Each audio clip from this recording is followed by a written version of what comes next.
ChessDiagnostic. Hello everybody and welcome to ChessDiagnostic. Today I'm making a overdue video, quite overdue, analyzing some subscriber games. Two games here where I was sent these games by people watching this channel, and I'm not going to really go too deep into any specific lines. You can just do that on a computer, but just some pointers as I go through the game. So the player was white here, playing against a strong player in a simul. It was 2400, and it looks like white is around 1800. So we get the, well, it looks kind of like a Zucker-Tort opening, a little unconventional, centering around that e4 pawn. Good development and attack, though. Although an idea like queen to c8 is present for black. But double attack takes that pawn. Really no comments about this here. White's playing actively, so that's good. An interesting idea was knight to b4, or knight to b5, threatening the c7 pawn, and then recapturing with the queen. So like this, because rook to c8 would have to come in, and then you can take back here. And now your queen's centralized. You do have a slightly weak pawn, but you're more active and you have some threats. Alright, you take back with the pawn. Definitely logical, just straightening out your pawn structure. Castling, developing. Now at this point, instead of taking this pawn here, you should focus on developing your rooks and preventing counterplay by black. Now black had the idea of starting a kingside attack, which, though it's equal according to the computer, things like this can sometimes be harder to defend. After h3, black can start to gain more activity. We didn't see this from black. Instead, he played queen d7, a little more passive, and leaving you with an advantage.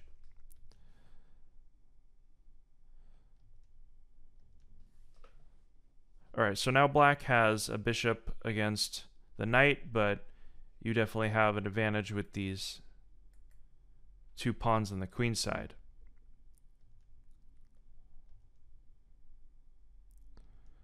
So pretty solid play up till this point. Now I would definitely play knight to a4 and trade the bishop, and then just focus on the simple plan of pushing these pawns.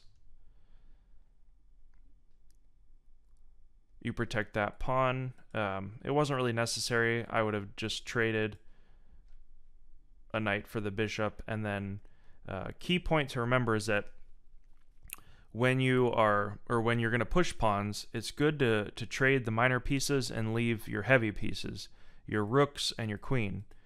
And the reason for that is that you can support your pawns a lot easier, and there's not as many ways for black to cut you off from pushing your pawns. Basically, you're able to eventually trade down into a advantageous ending, because when you have rooks or queens versus minor pieces, the minor pieces can defend certain squares that rooks cannot, and it's just easier. Alright, so we see a trade here anyway, and actually black should have focused on keeping his bishop, so he just gave you an advantage anyway. Following the correct plan, although it would have been wise to support this pawn a little better by bringing your rook over first.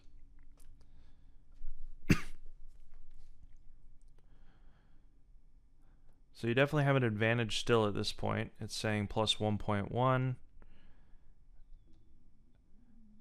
And now you're actually winning because of black's weak king side as well as his pawn. And it looks like the computer is suggesting that you can even play rook to d3, although you give away the pawn right away. And now there's a mate and 8. So I would recommend that you just work on forcing lines, of course, because there was multiple mating opportunities here. you play the logical checks. So, of course, queen to f4. And you play that. Now, of course, you should always look for all the forcing moves when you have a weak king that you're attacking.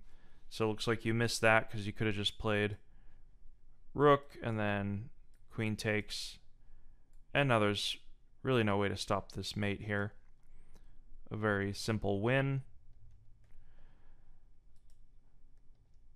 So sometimes these kind of captures become automatic.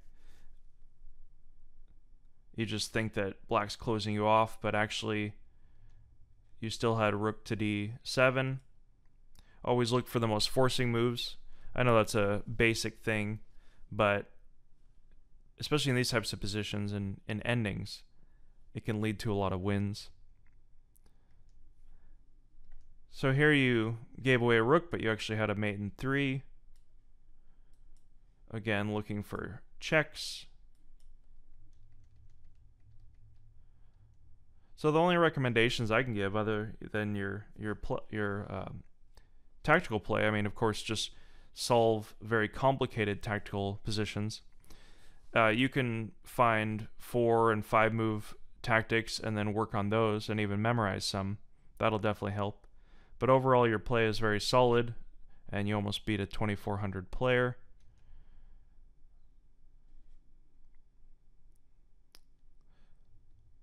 Of course, missing that mate in 3. Maybe you're in time trouble, I'm not sure.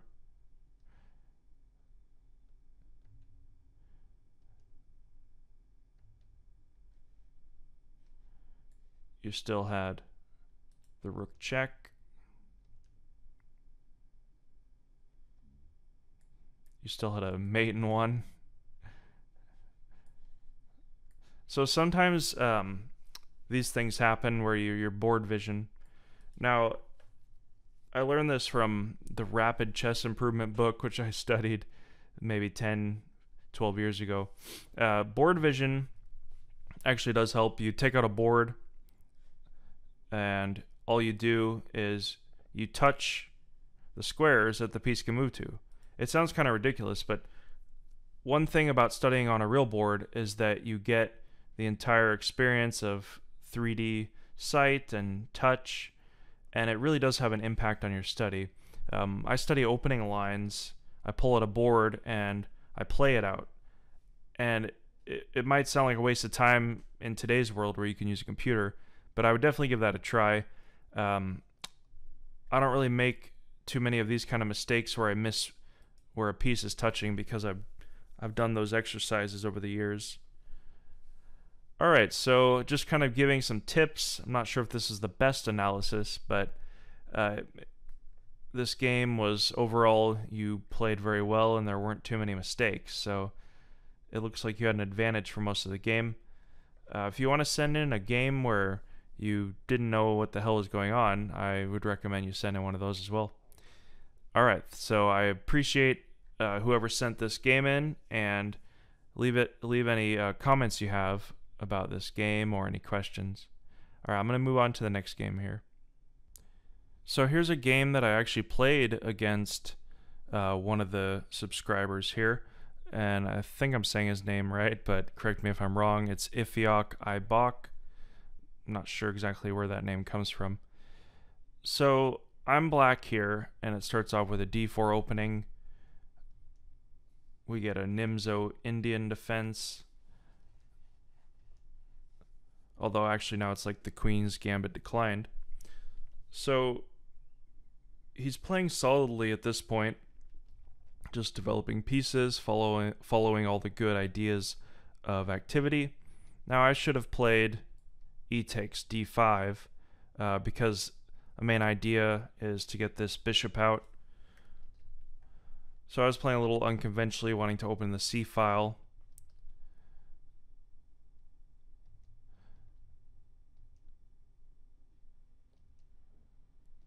So it looks like you want to get your queen along here, but okay, so these kind of ideas like this are actually a waste of time, because you don't want to make threats that are easily defensible.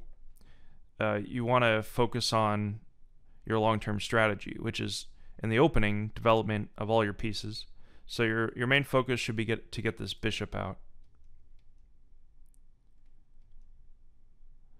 Alright, so I have to develop this bishop this way.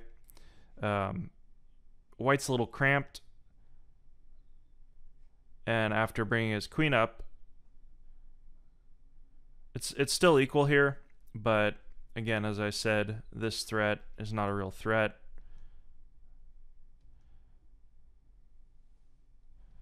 So after this move, notice that your rooks aren't developed.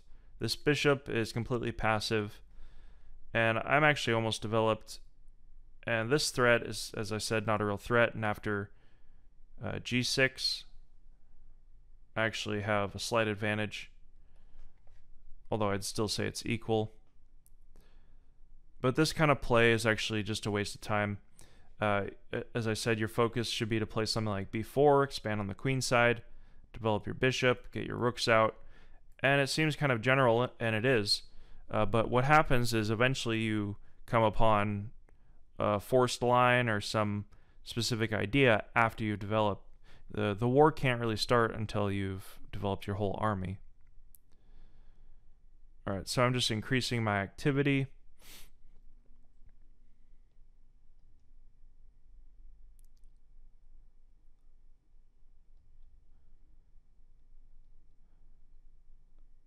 Now I have ideas to chase this knight back and then hit along the c-file. So it's actually saying I have a winning advantage at this point, and I haven't really done anything special at all.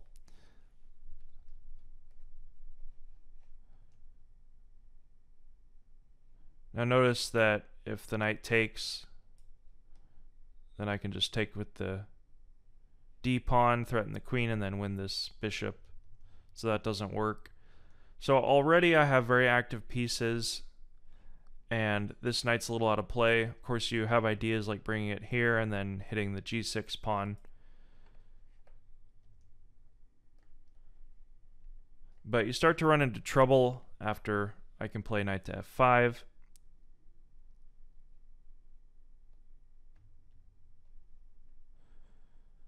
Now, notice that I can't take here because white will play knight takes g6, and white's actually winning. So that's the whole point behind knight to f5, cutting off this diagonal. Alright, so now white can defend against this, but it's actually quite precarious because I can just keep piling on more pieces.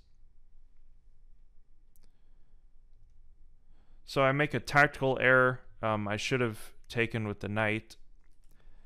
If I take with the knight, then after knight takes, and bishop to d1, I can actually just take,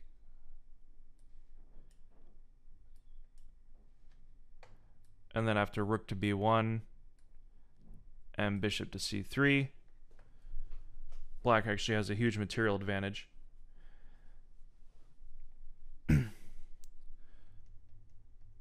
Alright, so we don't go for this line. White actually makes a tactical error. So I recapture, and then this is a big error. You should have just played bishop to d1 to cover this square, and you would have actually had an advantage. So I play knight takes, or knight to e2 check, which is a discovery, as well as this fork. And so at this point I'm up a piece, and it's quite easy to win these positions. There's really no resistance that you can give, especially after I've taken the c-file, and you're pretty much forced to take that knight just to give your rook some activity. Rook to the 7th, I start hitting the pawns, and in these kind of positions I would recommend that you just try to keep your rook active, even if you have to give up a pawn or two, because playing moves like this completely reduce that rook's activity, so there's absolutely no hope. Now you can't even move that pawn forward. So actually I like playing endings against weaker players because there's really no risk when you're playing these types of positions, as opposed to a complicated tactical position where you can make one slip and they'll beat you. These kinds of positions are very simple because all you do is just increase your activity and try to keep the opponent tied up, especially defending his pawns. So a main idea in an ending is to either attack the opponent's pawns and win them, or to make pass pawns for yourself and push them. Those are really the only main plans in an ending. A lot of materials try to complicate endings, but they're actually quite simple. So at this point, it gets even easier to win because white just cut himself off by moving that pawn. He could have tried to bring his king over and push the g-pawn earlier, but now these weak pawns fall. And as you can see, there's really nothing that white can do. I can do pretty much whatever I want, even come over and win that rook. So there's really no point in even commenting here. I've just won everything, and then I can move in and playing a little ridiculous here. Alright, so as you can see, it was all about activity from the beginning of this game. From the opening, I make it sound simple, and to me it really is actually. I'm just developing pieces, all my pieces. Now, a lot of players, especially when they're weaker players, get nervous playing an aggressive player, a player who's making threats, but when you're playing somebody, even if they're strong, who's making a bunch of threats but they haven't developed, you can be sure that they're making an error, that they're not developing, they're not following the fundamental logic of the game. Now, chess is all about logic. If it doesn't make any sense what they're doing, then it doesn't make any sense. And it might take some moves, some time to prove it, but if you follow your base understanding, increasing your activity, decreasing the opponent's activity, developing all your pieces, and then preventing against some attacks, then the opponent will be forced to move back, and you'll end up with a much stronger position. Now notice that's exactly what happened here. And I did make a tactical error, but pretty much before move 20, I had already won. The weakness of the C file and these pieces here, this piece placement, was quite evident. And I'm not really doing anything special. I'm just moving pieces forward. Now, as I said, the knight should have took on c3.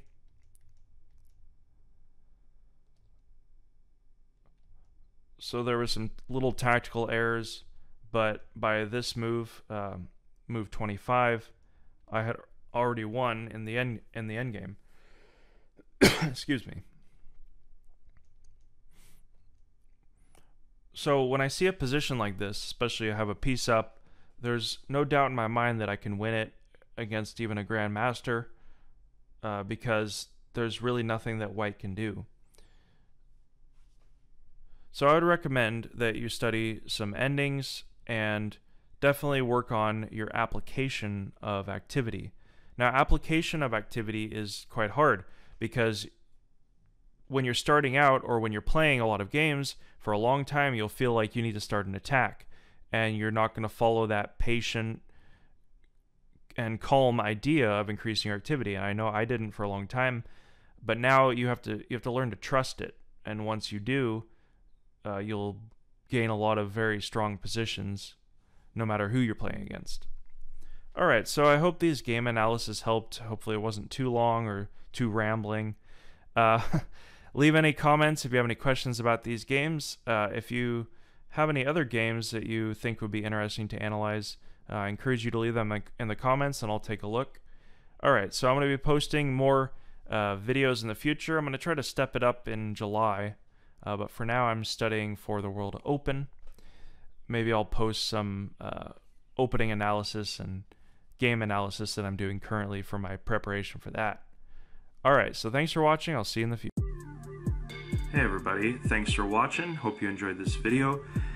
Hit the like button, leave a comment, and subscribe for future videos. See you in the future.